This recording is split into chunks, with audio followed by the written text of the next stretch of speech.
Okay, so today I'm going to be showing my GvG setup or the build that I'm running for GvGs, since I've been receiving a lot of DMs and some comments that are asking what inners am I running and stuff like that. And as much as I want to answer them one by one, I'll just make this video so that a lot of people can, benefit from it. And not to mention, if some people who are trying to go for GvGs and like build their tank setup, they can use this as a baseline. Now, before I continue, I would like to say that this is not the perfect build. This is not the best build by far. There are a lot of other builds that you can run. It will depend on your playstyle at the end of the day, because this build is more for an aggressive playstyle, a playstyle that you put pressure on their backline, also gives a lot of utility, CC, and just overall just an aggressive playstyle. So keep that in mind, because that's what we're going to be talking about today.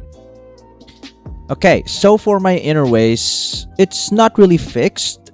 It varies to whatever our composition needs. Like if we need more tankiness or we need more damage, whatever the situation is. Because just a little backstory, our guild right now, we're kinda trying to make everyone enjoy the content, so we don't really have a fixed composition, if that makes sense.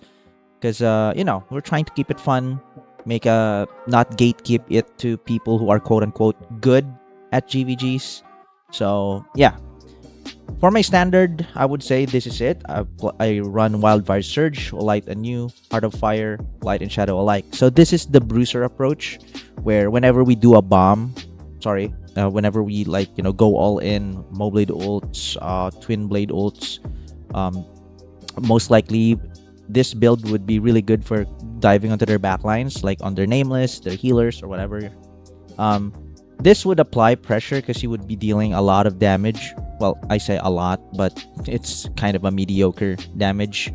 But, you can apply pressure while being a threat to their backlines without being super damagey. I don't know. I don't know why I use that term, but you're being a threat to their backlines. Now, Wildfire Surge, tenacity increases all damage dealt by 4%, and 4% damage reduction. You have a lot of tenacity on this build. You have your Twin Blade charge attack, or the Rage mode.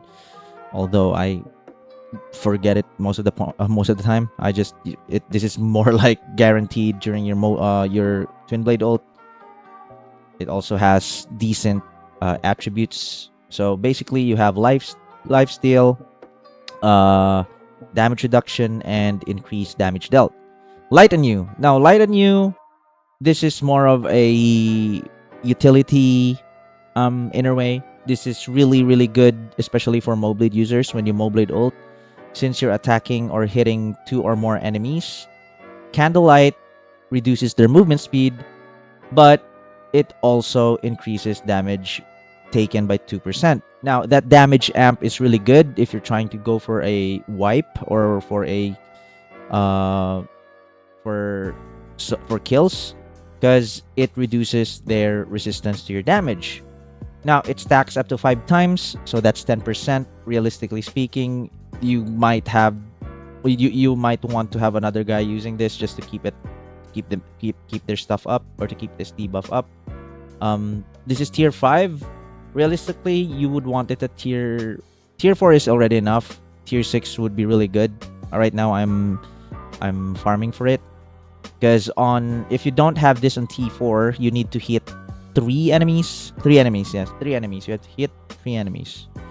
Heart of Fire, this is just by far the best tank inner way for everything, because when you hit 30% HP when you're low, every hit that you make and every damage that you take, you gain HP back. The description is kind of convoluted, if you ask me. Like, what the hell is gouging damage? Like, what are these? Interrogation, I know that the person that they'll damage you deal less damage to them, but they use like a lot of terms where it's not explained on the things. So I could be wrong, though. I could have missed some things. So, but at the end of the day, what this means is if you're low HP, every hit that you make or every hit that you deal and damage that you take, it heals you back. Also pretty good attribute buffs. Light and Shadow alike. This has to be tier 6 to be useful, because if you don't have it on tier 6, these one or the bonuses that you get it's just there's so many requirements to it for it to be even relevant. But if you have it in tier 6, it's a flat increase. If your enemy HP is lower, you have more damage. If your health is lower, you have higher damage resist. And if we want a more tanky setup, I would use Trap Beast over Wildfire Surge. Wildfire Surge is the only thing that I would be changing over this. This is kind of overkill in my opinion, but then again, it is very tanky. This has to be tier 6 also if you want it to be really good. Tier 5 is fine, just you have that physical resistance, but tier 6 just reduces its cooldown since the shields are going to be broken every time anyway. I'm still farming for it as well. If I want to go for more utility, I go Fury Harvest just so I can spam my Mystics. Also good passives. At tier 5, it gives also physical resistance, and you have physical defense. So pretty much a tanky setup. These three are just my non-negotiables. Okay. For our weapons, of course, I should have mentioned this earlier. This should be Infernal Twin Blades and Thunder Cry Blade. And for our gear set, I'm running Flawless Defense for armors and Rain Whisper for weapons. I don't know what other weapon set or gear set would be really useful for this build, because Flawless Defense is just perma uptime. You're getting hit all the time in GvGs. Rain Whisper, flat critical damage increase, since this build is critical hit or crit rate based. You can have most big bonus. I don't see any set that would benefit from this actually. Swaying Heights maybe? I don't know. But for my setup, it would be Rain Whisper. For the attunements, I run just one weapon with Vitality Recovery just so I can have more Vitality for spamming Mystics. I would want the Execution Endurance and Tenacity just for more sustain on the front lines. But for now, since I don't have it, I'm running Physical Penetration. Physical Resist would have been good, but RNG is a bitch sometimes. For our charm, or disc rather, we would want the Eagle's Gaze. I don't know why they removed that description, but it's basically the Eagle's Gaze. It's the taking damage when you're popping your Moblade shield. You gain super armor and it staggers the enemies surrounding you. For our pendant, we will have the dual blade sleight attack vulnerability. If you don't know what vulnerability is, it basically makes your enemies squishier, because after you do your execute, like your Moblade ult and your Twin Blade ult, you're going to be spamming left clicks.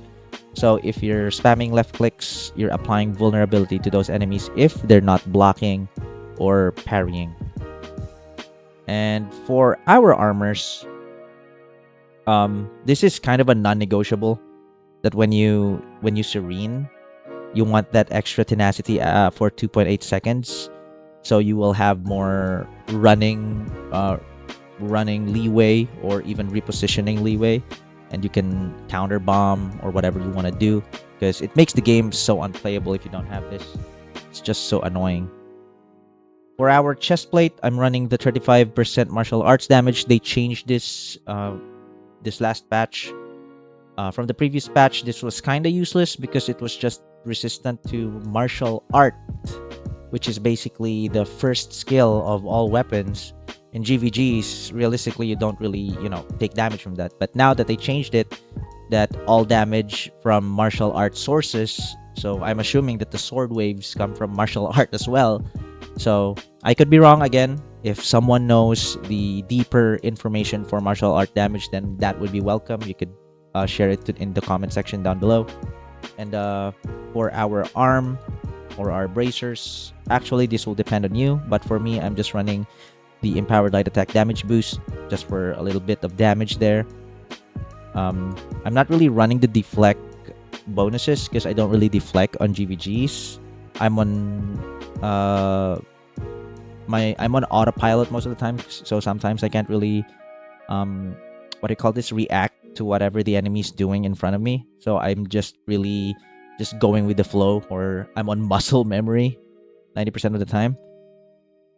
Dodging for our boots, dodging, endurance dodging. I just chose the health one was really good, but because you already there, you already have sources from like healing and stuff. I opted for endurance, especially when you're trying to go in and use that setup. You're gonna set up for your team. You're gonna use a Moblade ult and that Twin Blade cancel.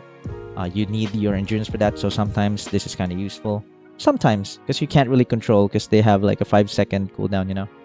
But, you know, if you're just spamming shit, you're gonna have endurance. And of course, our long shot, or sorry, our bow and arrow and our thumb is going to be crit. And I think that's it. Arsenal, I run bamboo cut because most of the time I'm running my twin blade anyway. My Moblade is literally just for shield and maybe sometimes the suckage.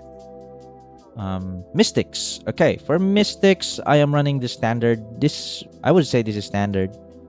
I'm running Lion's Roar, Flute of the Tide, Soaring Spin, Flaming Meteor, Toad, Dragon's Breath.